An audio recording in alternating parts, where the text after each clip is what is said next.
Hello and welcome to our live stream. Sorry, I've got a little bit of suntan lotion in my eye here, so I'm going to have to keep rubbing it for a little bit. Shows how hot it's been in Spain today. I hope it's been good where you are. Yeah, right. Anyway, welcome to the live stream. Great to be here with my friend, dear friend, Craig Scarborough. Here he is. I'm going to introduce him straight away. There's Scarbs. Hi, Scarbs. Hi, Peter. Well, I'm glad you're enjoying the weather because it's freezing here in the UK. Well, I had to get that in straight away, didn't I? It's it's always a nice thing when you're in a warm climate and everybody else is suffering. But speaking of warm climates, lots going on in Bahrain with George Russell ending the first day of the second test, quickest for Mercedes. 33.4. I'm not sure this means very much, but we'll just quickly go through some of the interesting times. At the top, Mercedes, McLaren, Ferrari, all pretty close. 33.4, 33.4 for McLaren as well, with Oscar Piastri. Charles Leclerc 33.7, time done in the morning when it was slower. Lando Norris up there 34.2, Kimi Antonelli 34.1, and Isaac Hadjar 34.3 in the Red Bull. So you've got to assume they're kind of there, maybe just on the edge of it. But the big story is, maybe we are definitively saying it now, Aston Martin in trouble at the moment. Fernando Alonso did a 36.5. And Lance Stroll managed to go off in the car. It wasn't damaged, but towed back to the pits. So not a great day for Aston Martin yet again. But we'll get onto that, Scarbs, no doubt. But yeah, just your initial take on things today, how it went. Well, today, I mean, I noticed that there was a lot of aero testing early in the day. A lot of teams have brought a few little updates and are obviously just double checking some of the data from the testing last week. So I think the morning was very much, hard at work. And then the teams are now starting to develop the package, develop their program to get more pace out of the car. And as you say, there's a clear top four again, which I don't think any of us were, thinking of anything would be different there. Strong midfield, and as you say, I think the one of the big talking points is, where exactly are Aston Martin and Honda at the moment? Yeah, it's a big question. Let's have a look at the Aston. I'm just going to put a picture. It's a front end shot of it Hmm. on stage. I actually haven't got it here at the moment. No, we'll have to go without that. But did you see Okay. anything new on the Adrian Newey car, Aston Martin, today? No, not from this second week of testing. That's very much the car that we saw last week, and I'm kind of not surprised. The whole package was very late. I'd be surprised if we even saw major updates to it coming in for the first races. Their work at the moment is not to be looking at the external bodywork of the car or any aspect like that. It's all about getting that powertrain working. That really is kind of fundamentally where they're losing all of this time at the moment. They just haven't got the combustion engine working. They haven't got the hybrid working. They haven't got the gearbox working, which is one of the key parts as we're starting to learn now with these new power units, that you really need to bang it down to very low gears to get the revs up, to keep the turbo running, to get the hybrid charging. And Red Bull seem to have fallen down on all counts. Sorry, not Red Bull. Aston Martin and Honda Aston have Martin, fallen yeah. down on all counts on this. And I mean, you and me, we've spoken many times over the years, particularly with your experience going back to the Williams team, is that Honda are a partner that need to be managed by the team. You can't just let Honda turn up with what they need.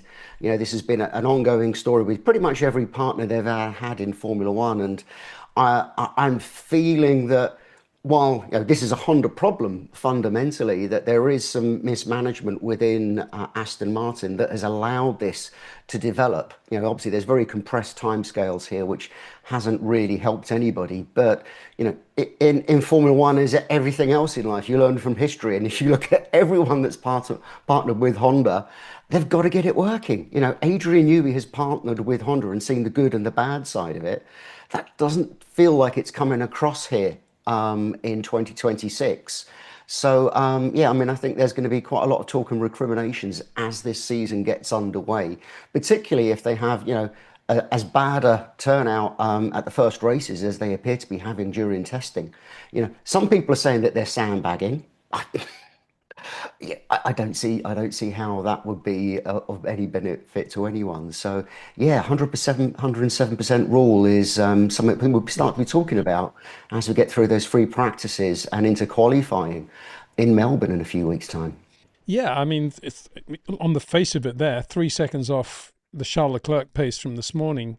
And, but having said that, you've got some other cars way down there as well, like the Yeah. Cadillacs and Lindbergh. Sorry, Lindblad. Maybe that was a Freudian slip. Yes. And Esteban Ocon not brilliantly quick either. I mean, there's a lot of people not going that quickly, and there's a massive spread over the times. But again, a lot of it is down to what they're running, what they're doing, time of the day, when they were out. Did they have a problem with that specific thing? The other thing, Scarbs, let's get on to it because big news today was the rear wing on the Ferrari. I'm putting that picture up on screen now of that rear wing on the Yes. car. Yes, so I mean, in between when we last spoke and today, there's been lots going on with people adding flaps and bits and pieces around the diffuser in the kind of what you call the rear crash structure area. Ferrari have been the most aggressive in that area in the first test. It's quite interesting. There are certain bodywork regulations that have been written into these rules that weren't in previous years. And then today, Ferrari turn up with a big, I presume, titanium or Inconel plate covering half of the exhaust. A lot of people have got very confused as to exactly what's going on. And this is effectively a kind of a blown device like we've seen with rear wings and diffusers over the years. Not in the same level of performance as these. And what Ferrari are doing is they're effectively almost blanking off half of the exhaust, just the top half blows over this plate, which will create a lot of upwash. And I think this is working much more with the diffuser to encourage more flow to come up from the diffuser with these extensions that Ferrari have run since their Barcelona shakedown, really. And it gives you downforce. It probably has an effect on the top rear wing as well. I'm not quite sure. A couple of aerodynamicists have been in touch with me today and said it could actually be slightly detrimental to the rear wing performance. But the gain is in the diffuser, so they balance off, and you get an overall net increase in performance. So the two things that's quite interesting about this is, first of all, could other teams just go and copy it? I mean, it's a flat plate piece of metal. I'm sure they were able to produce this. But the bodywork regulations that allow this bit of bodywork exactly where it is are lined up with where the differential sits relative to the car, and you can only be 6 centimeters behind the differential. Now, if you probably ever looked at a Formula One car from above, look down, you'll actually see the drive shafts go from the wheels slightly forwards into the differential because they want the gearbox and the weight of the differential, which is a pretty chunky piece of car, as far forward in the wheelbase as they possibly can. Ferrari clearly have moved it rearwards in order to bring this bodywork zone into the area around the diffuser and the exhaust to get this effect. So other teams aren't necessarily going to be able to copy it very easily. And then you think a lot of people have, been in touch with me on social media today and said, well, this isn't going to work. It's covering the exhaust. It's going to make a mess on the straights and it's not going to help you in the corners. But again, what we've seen with these new power units is that the drivers are going into the corners in a much lower gear with much more revs. And that's in order to be able to charge the battery with the MGUK, but also to be able to keep the turbo spooled up because they can't afford the fuel to use conventional anti-lag systems. So they're having to literally rev the engine to keep the turbo going to reduce turbo lag, which again, I'm sure is another topic we'll come to a bit later on, talking about the starts and lift and coasts and things. So in some respects, it's perfect. Ferrari don't need that exhaust flow, to be with a minimum of back pressure in the corners. They're going to rev the engine, they're going to get a battery charger, they're going to get their turbo spooled up, and they're going to be creating downforce at the same time. So this is an advantage for Ferrari. I don't think we're talking about it being, a double diffuser level of extra performance, but it is something quite interesting that Ferrari have really kind of thought about their entire package of their car in ways that maybe other teams haven't done. And it's interesting, and I can see no reason that anyone could protest it because it seems to be completely within the regulations. And do you think they could copy it quite well, quite quickly, quite efficiently, or is that quite a complicated thing to do? I think most teams, I would imagine, with that are running their own gearboxes, so that's everyone apart from Haas, really. It depends exactly where their differential is positioned, relative to the exhaust outlet. If it's too far away, then they can't do something like this. Maybe they can do some other things around it that maybe aren't quite as effective. And this certainly is this area around the rear crash structure, just above the diffuser, just below the exhaust, is, well, it's an area for development. I don't think anyone's going to probably make major changes to their gearbox casing in order to copy this. I don't think there's that much performance for the investment required. So yeah, I think we'll see some slight copycats, but certainly nothing that would be identical to what Ferrari are running. Scarbs, let's talk about Mercedes now. They looked impressive today, reliable again, a lot of laps for both drivers. And what do we see on the car? I mean, have they done a lot of work? It's a head-on shot we've got here of Kimi Antonelli going through Yeah, turn 10, Mercedes have presumably in done first gear. probably if their gearbox can handle it and if that's how their software strategies are working. Mercedes, two things I've noticed from Mercedes. One is the very downbeat. Oh, Red Bull are faster, Ferrari are faster. Oh, we're going to have to change the rules to get us off the line. There's lots of politics and spin going on with what everyone within that team is saying. But in terms of the car, which is probably where my expertise lies rather than the politics, is they've made some changes to the car. It's what you would expect in a second test. It's nothing radical. They've changed the shape of the side pods ever so slightly. You'd need to compare the two cars next to each other to really see it. So it's not a big change in philosophy like we saw with Audi, for example. They've changed some of the floor details, the diffuser, the slots ahead of the rear tyres, just all that kind of incremental work that you would expect. And I would imagine some of these parts could well change even as we arrive in Melbourne as well. So again, it's not stuff that is radically different. It's just refining their concept. And again, when you look at how they've performed over their shakedown, the Barcelona shakedown, the first Bahrain test, it's all looking very good. And everyone that's not in Mercedes is lining them up to be potential champions. So yes, it's certainly looking good, and it's shaping up that we're going to have potentially a very competitive year unless someone really surprises us when we get to these first races. Well, let me ask you this. If Mercedes are going to end up winning the championship, where are they going to be beating McLaren, do you think? And I put now a McLaren shot on screen. Tell us where you think they are, and if they are behind Mercedes, where would they be behind? Because presumably any power unit advantage is going to be the same for both, right? Yes, well, the power unit advantage, it comes in two different ways. First of all, you have the fundamentals of the package, how they've laid out the power unit and how they're working with the hybrid and the energy recovery systems. That's all kind of locked into the Mercedes power unit that both Mercedes and McLaren and their other customers will benefit from. But then you've actually got how they then deploy those strategies. How are they recovering energy around the lap? How are they using it differently at different points at the weekend during free practice into qualifying? Attacking in the race, defending in the race, getting off the line. If indeed, if you believe some of these people, these cars are almost impossible to get off the line quickly. I think that the live test we saw today proved otherwise. So I think where they will benefit from is in their energy recovery strategies used through the weekend. I think that's where Mercedes have got the benefit. Now, I was then going to mention Formula E because Mercedes developed their own Formula E powertrain, and it was very effective. It won them championships.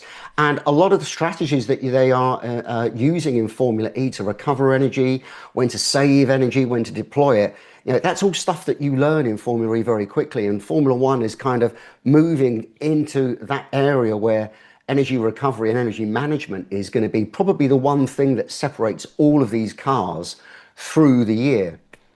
So I think Mercedes have an advantage. Now, McLaren, most people will actually know, also had a Formula E team, which was very much born on the back of the Mercedes team. So I think they've maybe got slightly less learnings there.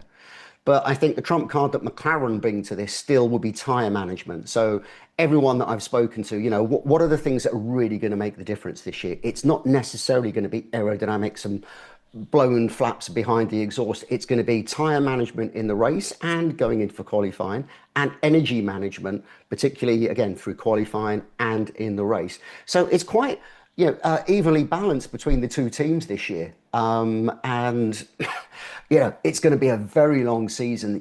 People are going to be learning and improving all the time. What we see in the first handful of races in terms of the competitive order could change three or four times through the year. So yeah, it's something we just have to keep watching as the season goes on.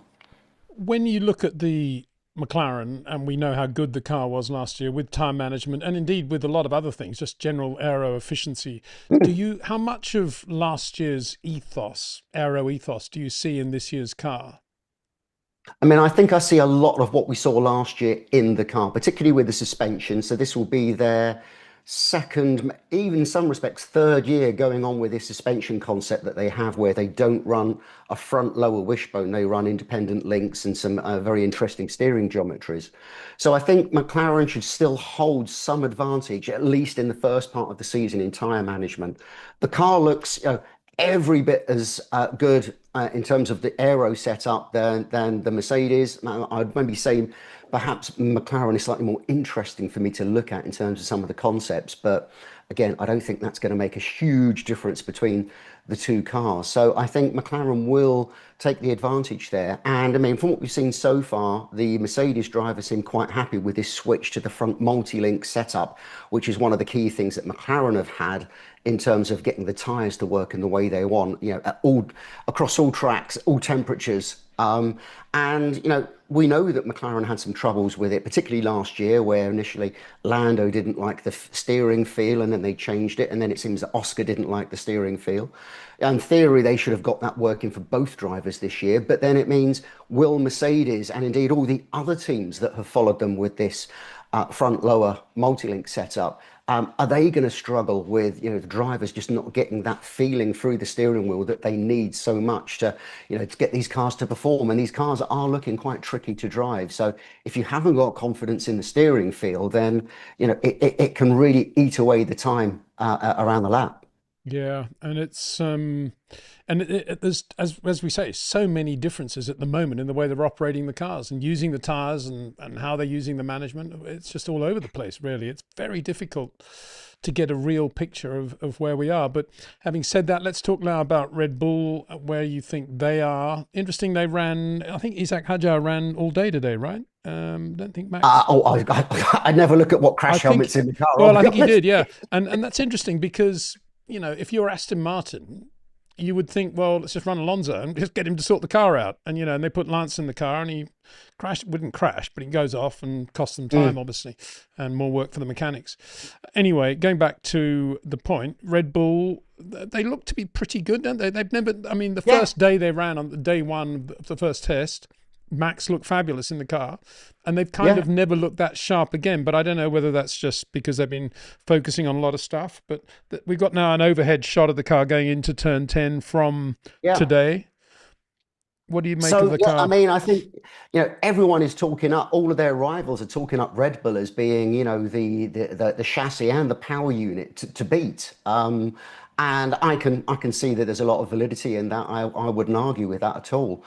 The car looks good. It's a very different design to everybody else's. It was updated for today with a number of changes, not as radical as I thought they were going to get.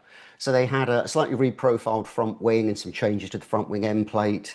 The side pods, if you remember, the Red Bull had these relatively narrow side pods that were almost square at the sides, very little undercut, no sort of shaping there. That has now changed. The side pods are still very narrow, but they've got a bit of an undercut to direct that airflow around the side pods to the diffuser and the slotted diffuser that we've spoken about numerous times over this pre-season. So Red Bull, they're looking good. They certainly seem to have had energy management sorted out in a way that no one else has demonstrated. And Max going down into first gear for corners was something that seems to catch other people by surprise. And again, I wonder how much of that is just their personal spin to get their politics out, or I can't believe teams hadn't thought about going into lower gears. I mean, I didn't, but I'm not a powertrain engineer. So yeah, I think Red Bull are looking good. Quite how good is just, well, I mean, we just don't know. I mean, all we can say is that they're definitely in amongst the top four. And maybe at circuits where energy management is more important, maybe they will have an advantage. It seems the case so far at Bahrain, which is very much a kind of point and squirt circuit. They were able to deploy their full energy every lap on repeated laps, Mm. which is going to be one of the key tests of just how good a team's energy management will be. So, yeah, I mean, we should have to keep looking at them. I, as you say, they haven't looked quite as sharp, but I wonder maybe if they've just dialed things back a little bit. There's no points are given out for testing, as they say. But if I was to flag someone to really watch during their first few races, I think it could well be Red Bull. Yeah, a surprise announcement from Red Bull yesterday. Craig Skinner, Mm, chief designer, leaving the team. I mean, yes. Red Bull effuse in their description of his career with them and wishing him all the Mm, best. So it sounds as if there's nothing particularly acrimonious there. What do you make of that? no. I mean, chief I, designers are obviously absolutely critical, but they're not the technical director. Let's face it. And there are quite a lot of chief designers in the pit lane, but yes. but a good one is hard to find, isn't it? Yes. Craig, fantastic first name. We've chatted in the pit lane over many years, and he's really got himself right up to the top of Red Bull. I have no inside information. I've not been in touch with him. I don't know why this has happened quite so suddenly, but I think one of the things that may be a factor is that Red Bull have worked under Adrian Newey, and that design department has built up you know, you know, from his drawing board, and that's a one way of working in the design office. Now, under Pierre Vacher, and with obviously a number of other people in there, they're going now towards a more conventional way of designing the car with all of the groups and the teams working together, rather than it being a very top-down affair as it can be using a massive simplification under Adrian Newey. Maybe Craig doesn't fit into that pattern anymore, and he's either been offered an opportunity somewhere else, or Red Bull have decided that he maybe should go and find an opportunity somewhere else. I wouldn't be surprised if we found him landing at Aston Martin. To work again with Adrian, and it's again a team that potentially could do with some of that more experience of the extreme design that Red Bull have favoured over these years. Yeah, I mean, it's not clear whether Red Bull have left him or left Craig, or No, Craig's left I Red mean Bull. I they suppose all. time It will seems tell. all very happy. Yeah. Yeah, yeah. So. Time will tell. And if the Mm, team doesn't go particularly well, I suppose we can say, well, they've lost a few good people, and Craig is now the latest of those. And I think it's mm, also interesting to look at it from the perspective of Laurent Mekies, because mm, when he came to Red Bull, everything kind of was on the way up again, and he had a very good back half of 2025, and you could say, yeah, the team, very good job he did. But in reality, it really starts now, doesn't it, in terms of mm. his regime, and making sure it all works, because there was a lot of overflow from Christian at that point, and Christian to some extent, and Adrian as well. So it's a whole new book now. And if Craig not being there and being replaced by somebody else results in a better car, or a better operation of the car, then we can say Laurent Mekies really knows what he's doing and knows how to manage these people. But if Craig is a good guy that Red Bull didn't want to lose, then this potentially could be a black mark for Laurent Mekies, and we'll have to wait and see how it works out, I guess. Yeah, no, absolutely. And I mean, I think, Laura Mekies has taken this job on in a very mature way. And if you Mm, think that, admittedly, I think they won the first race when he was in charge. And I'm not relating it to that, but how he approached them rectifying these endemic problems that they had with the car that really kind of surfaced over, not just last year, but the year before.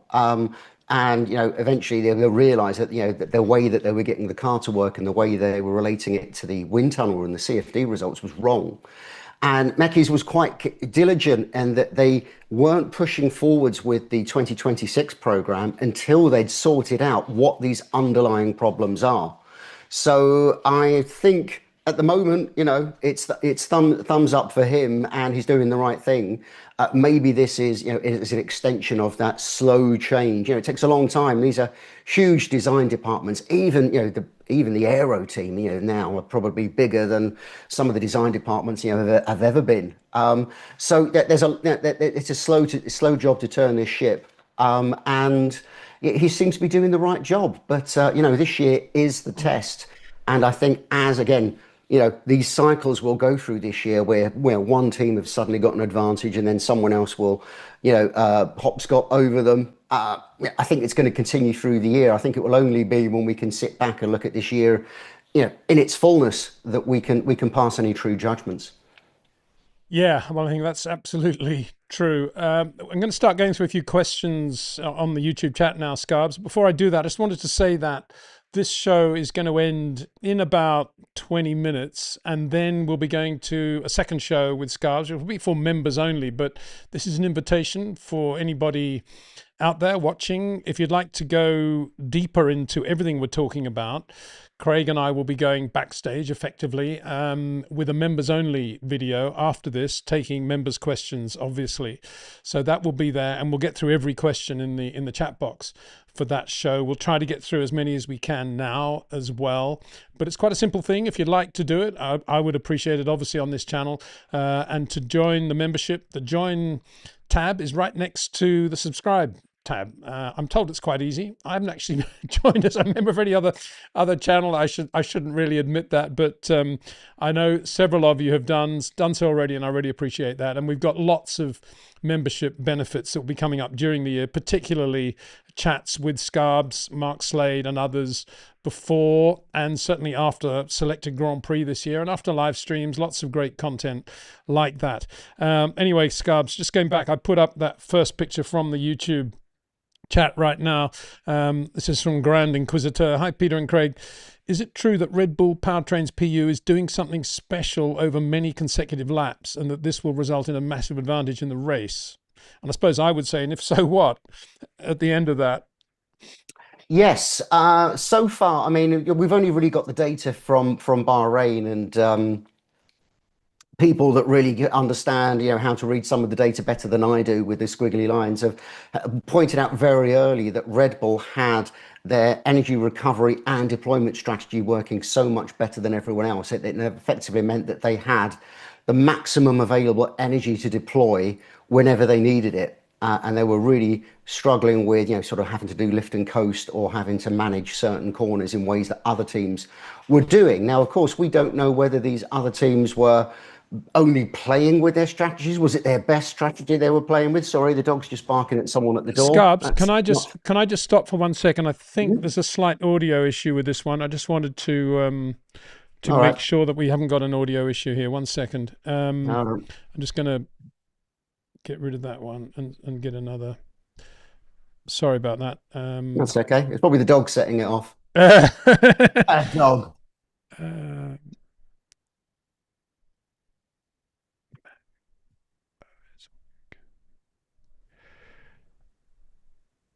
Okay, yeah, if you could speak now. Yeah, how's that? You can hear me clearer now? Yeah, sorry, mate. Yeah, I think just to be sure, can you go over that again? But answer to this question, which is a good question from Grand Inquisitor. Yeah, Grand Inquisitor, yes. So, I mean, it was definitely the case that Red Bull had their energy recovery and deployment set up working better than everyone else in the first Bahrain test. They had their maximum energy available every lap and on consecutive laps, which I kind of touched on earlier. So just so that you can understand is that when you recover energy, you can actually, you can recover it and then deploy it straight away, or you can build it up so that you can have maximum deployment on another lap, a bit like the charge laps we've had under the recent regulations. It's much more difficult with these rules to be able to do that, but Red Bull seem to be able to do it. And it's a mixture both of the power unit, but also of the strategy that the driver and the race engineers work. So we've spoken a lot about, going down into first gear for corners, and, the power unit is trying to deliver a lot more power than the driver needs, but that's actually being soaked up by the MG UK and then creating electricity to go into the battery for a bit further around the lap. Obviously, it keeps the turbo working better as well. So at the moment, we would have to say that Red Bull are able to deploy energy in a way that we haven't seen other teams do this. Now, where the other teams are at this stage is impossible to say. Maybe they are running more conservative strategies. Maybe they're trying to underplay their hand in this area. And again, we won't really know until we go into, well, the race in Melbourne, to be honest. Qualifying will give us some information, but not all of the information. So, yeah, it's going to be really interesting. But yeah, again, Red Bull powertrains have been something of a surprise for all of us. If you think, a lot of people were downplaying Ford's involvement. There was lots of talk and lots of rumours in the industry in the last couple of years that the hybrid system wasn't going to be up to it. It's a first power unit, for the team, even though they've taken, people on from all of the other power unit manufacturers. But what they've turned out so far looks really impressive. It's certainly reliable. It's doing the job. Massive advantage. I think it's too early to say that. Well, Patrick Lemire thinks I think it's going to be a lot of tweaking before the first race, and by the time they get there, they'll have it figured out. I mean, that's probably yep. First race figured out. I'm not so sure. I mean, there's quite a lot of chat at the moment, Scarbs, about the potential problems getting the cars off the line. What's your take on that?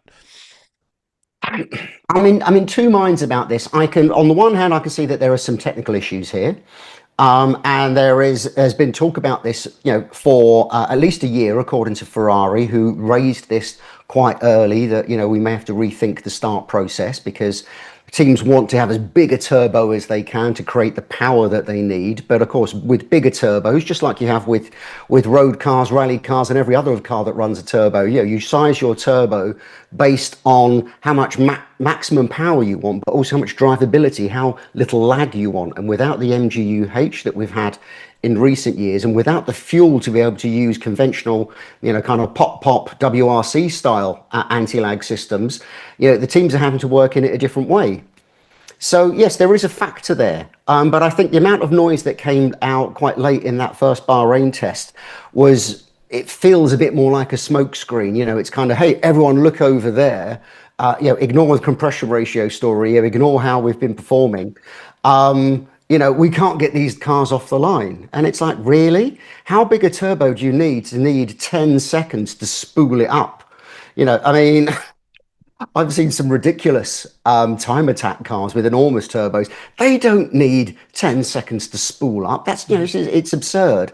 And we saw that there was a test today of the start with a little bit of extra time for the drivers to get their foot down on the throttle and, charge the battery against the MGU-K, load the engine up, get the turbo spinning in order to be ready to come off the line. So I think this is a little bit of a smokescreen. There are some facts behind this and some truth behind this. I don't think it's as big an issue as it's being made out to be. I think certainly some of the media have jumped behind this story quite strongly. But turbocharged engines have always been tricky to get off the line. I mean, I was speaking to some Dutch guys the other day, and we're remembering, in the first turbo era, they were terrible getting off the line, and all of the Cosworth cars would be able to overtake them, apart from Gilles Villeneuve in the turbo Ferrari that somehow was able to get that car off the line in a way that no one else was ever able to do. So I think if the teams are really struggling with this, then they need to go back to the drawing board and think, well, at what point did you not think that you're going to have to get this car off the start of a race? Yeah, It's yeah. it's a bit of a schoolboy error if they have made such an error. Yeah. But again, I think some of this is just politics. Interesting point from Rick Jameson here, saying Honda were below 10,000 revs on practice starts last week. Not sure if this is still the case. Others between 11 and 12.5. I haven't looked at the data. I'll be honest on the starts. It's one of those things that other people that have got the access to the data will be able to tell us better. I wouldn't be surprised. You've got to remember coming off the line that they've got all of this electrical energy as well. Well, after And 50 kilometers an hour, right? yeah, which a Formula One car, while it's not at that very low speed off the line, it's very soon going to have a lot of electrical torque. And Mm. we've seen over many years teams releasing the clutch very gently at very low RPM to kind of get that torque. Having maximum performance doesn't always work. I mean, Renault were always the experts in that area of just getting the car off the line in a very gentle way rather than trying to be, and I use the term boy racer advisedly, all the revs and dump the clutch. That's not necessarily how you get the best launch. And, I think different teams, even with the same power unit, may have very different strategies to get the car off the line at the race start. And then equally at pit stops, you have to remember, if you have a 2 second pit stop, you haven't got 10 seconds to spool that turbo up.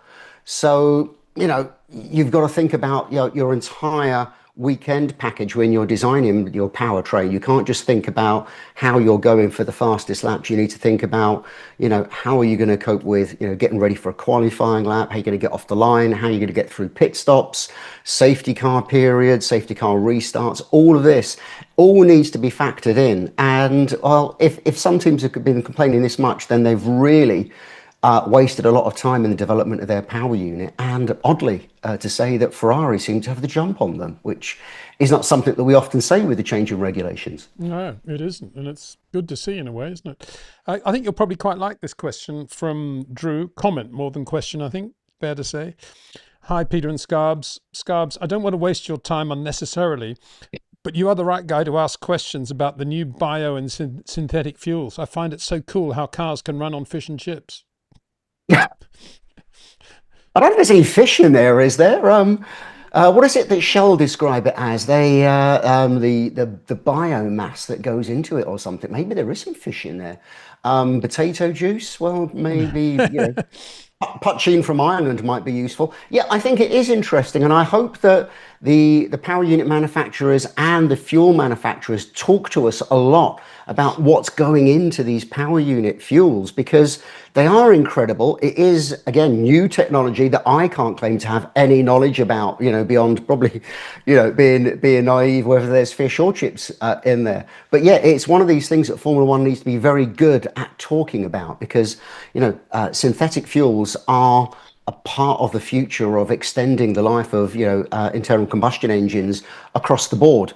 And it's definitely something that the sport needs to get right in talking about it. I know there's been some talk that some of the teams and some of the manufacturers, or at least the fuel companies, have been somewhat delayed in getting their fuels fully homologated. And if you remember, homologation for fuel has been in the case in Formula One for many years, but now it's not just the composition of the fuel in terms of, this is the fingerprint of the fuel, but also they need to go out and look at every additive and every chemical that is in that fuel and prove that it is, a synthetic and sustainable way of creating fuel. And how that takes time. And given, particularly, I think Miss Mercedes appear to be late, according to paddock rumor, with the homologation of their fuel, but equally they've only just kind of got a little bit of clarity on the compression ratio issue, which was probably one of the reasons maybe they were holding back ever so slightly, because you only get one fuel for the season. Yeah, it's going to be fascinating, and I agree with you. I really hope that we're going to get more details on that. I mean, we never really took much interest in the fuel companies when they tried to get us to, to talk about their product, and now they actually have something to talk about. So I hope that really comes to pass. Interesting question here about why the McLaren doesn't have the hole in the diffuser, but The hole in the diffuser, yes. yeah, here we go. Drobs 6463. Many teams have this diffuser window along the sidewall, except for McLaren. Any thoughts on why this is? Is that right? I wish I had an answer with some facts behind it. It is unusual. Everyone seems to have put what we spoke about many weeks ago, it feels now. The slot in the side of the diffuser, which kind of lets the airflow round from the side pods get into the diffuser, kind of re-energizes that airflow, particularly on the outer walls, to give you more air flowing through, mass flow through the diffuser. Why McLaren haven't done it, I don't know. I'm sure it's something that they were aware of, something they've probably tested. Maybe at this stage they feel they don't need it. Maybe they're getting the airflow passing under the floor and coming up into that very steeply ramped part of the diffuser. Maybe they're getting that working in a way that other teams haven't been able to. Maybe it's something that they can quite simply change the molding of the floor at the last minute and introduce. We'll keep an eye on it this week. But I can't think of any. I don't think some people call the mouse hole, what I call the slotted diffuser. I don't think it's necessarily like a double diffuser in terms of it's a step change in performance. I think it's just another one of those tools that different teams will use in different ways. But yeah, I will be keeping my eye on the side of the diffuser to see if that does turn up, and I'm sure Dr. Obbs will as well. Uh, Here's a good question. Liftoff 8285. Do they have the MGUK for pit stops?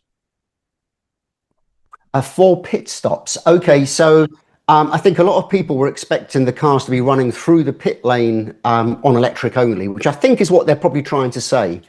And that's not the case. Just as it was previously, it's almost impractical for the teams to do it. And they certainly probably wouldn't want to use the energy to drive the engine and the car down the pit lane as some kind of strategy. So I don't think they will have that. If that wasn't the question that was being asked, and do they have it as they, as soon as they get above 50k, even with that relatively low, pit lane speed limit? Yeah, the MG UK will kick in if they choose to use it as they accelerate out of the pit lane. And as we know, the MG UK can be used and is almost always used now to start the engine. Very rarely do the teams put the starter into the back of the car to start it with an external starter motor, which is a huge step change for F1 over these past few years.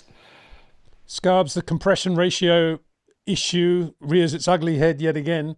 Talk now that August 26, they must comply not only at ambient but also at 130 centigrade. Thoughts on that? How's that going to be policed?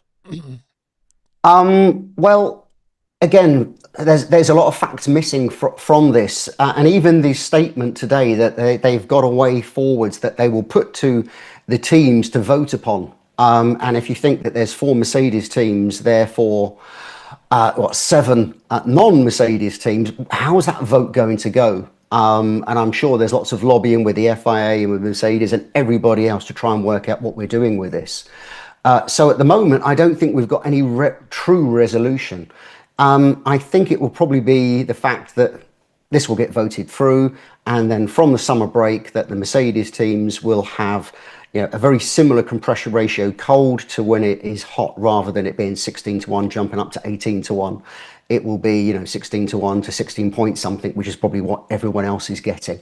I think that's a good compromise. I don't think the sport needs Mercedes being draconianly punished, even though my personal thoughts about what their solution may be is slightly different to that. But I think that's just one of these kind of diplomatic political solutions that will just get voted through, and we can stop talking about it and move on.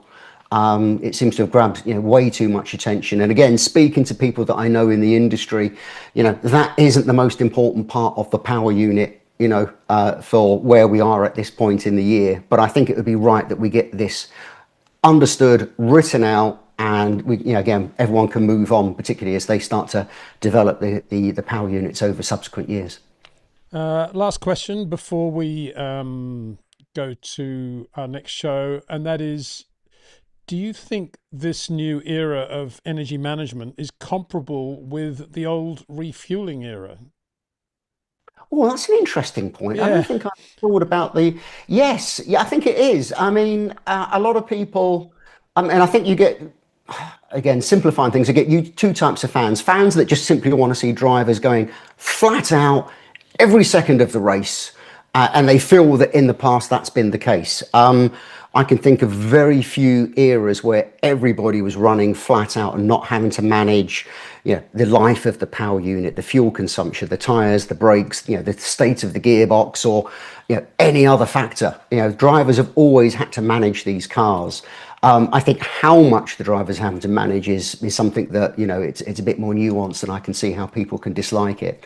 But yeah, I think it is a little bit like that. You can't just go out and blow all your energy in a kind of a Jeremy Clarkson power kind of way.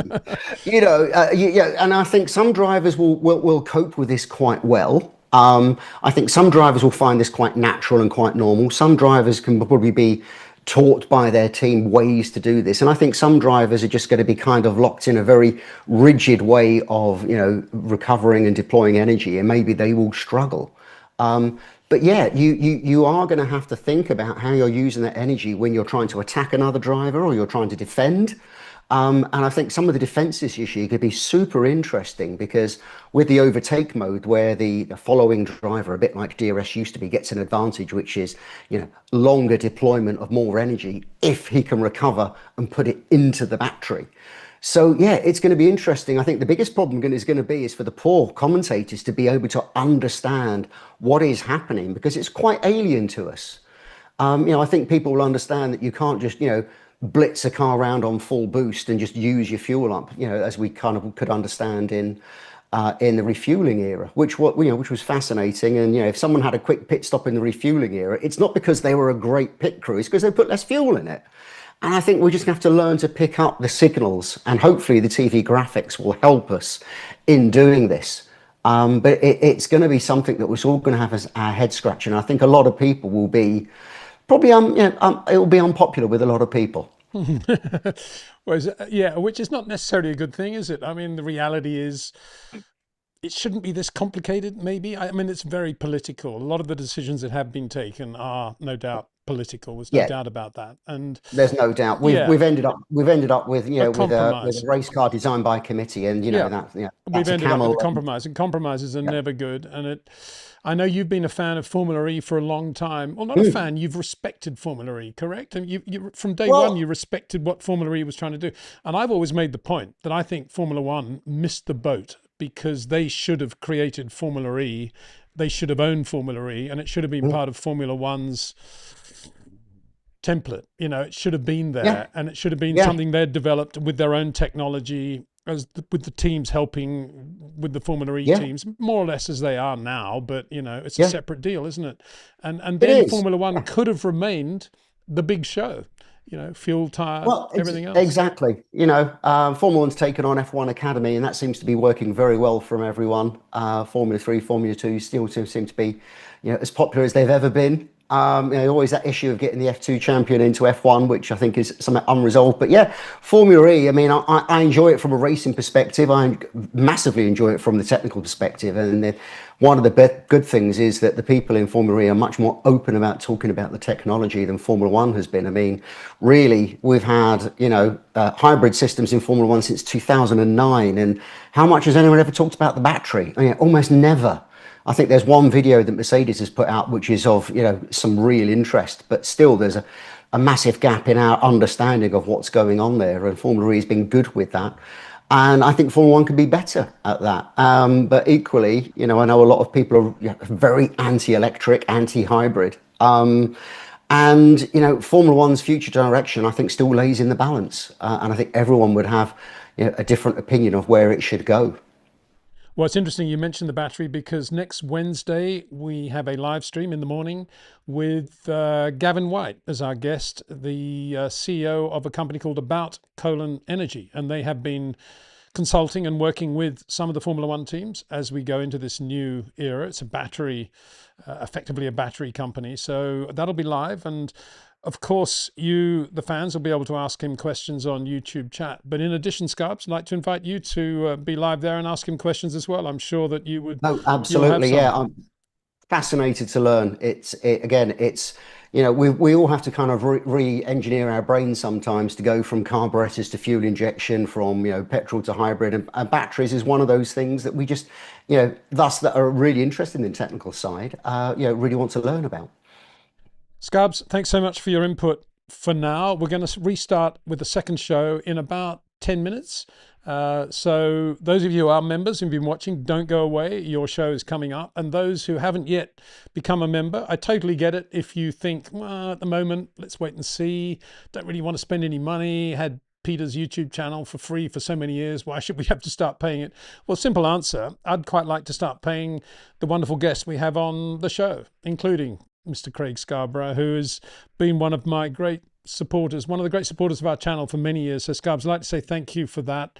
Thank you for being on the show today, and look forward to having the next show. Don't kill the Zoom call, by the way, Oh, but I'll hang on. keep it open, yeah. And we'll be ready to go with the second show very soon, in about 10 minutes, as I say. But in the meantime, thanks everybody for watching now, and Become a member if you wish. If not, no problems at all. We'll be doing a lot more of these public live streams as well. So don't worry about that. And indeed, all our race summaries, qualifying as well, will all be public as well. So it'll just be additional content before and after. Let's call it backstage, which is what we are going to do. Anyway, thanks for watching. Stay safe.